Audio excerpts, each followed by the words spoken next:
Step 3 happy ఎక్స్ప్రెషన్స్తో కొత్త image generate చేద్దాం.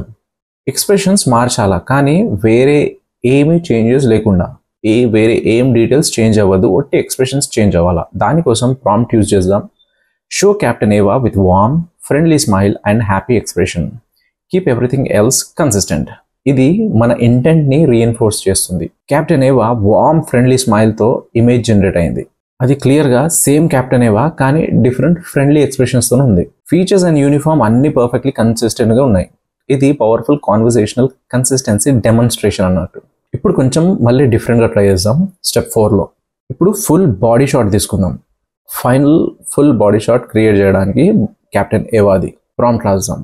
Show captain ఏవా in a full body shot standing confidently in her blue and grey uniform.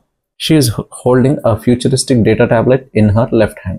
Absolutely brilliant కదా ఈ output చూడండి. Waist నుంచి complete full body head షాట్తో perfect కన్సిస్టెన్సీలో ఉంది. అది ఇక్కడ మనం ఇప్పుడు మల్టీ పోజ్ క్యారెక్టర్ షీట్ చేసినాం విత్ హై కన్సిస్టెన్సీ. ఈ ప్రాజెక్ట్ ప్రూవ్ చేస్తుంది జెమినై నేటివ్ ఇమేజ్ మోడల్ లేదా నానో బనానా లేదా క్యారెక్టర్ ఐడెంటిటీ మల్టిపుల్ జనరేషన్స్లో ఆ కన్సిస్టెన్సీ మెయింటైన్ చేయగలుగుతుంది. ఇది ఎనీ విజువల్ ప్రాజెక్ట్కి ఇన్వాల్యుబుల్ అసెట్.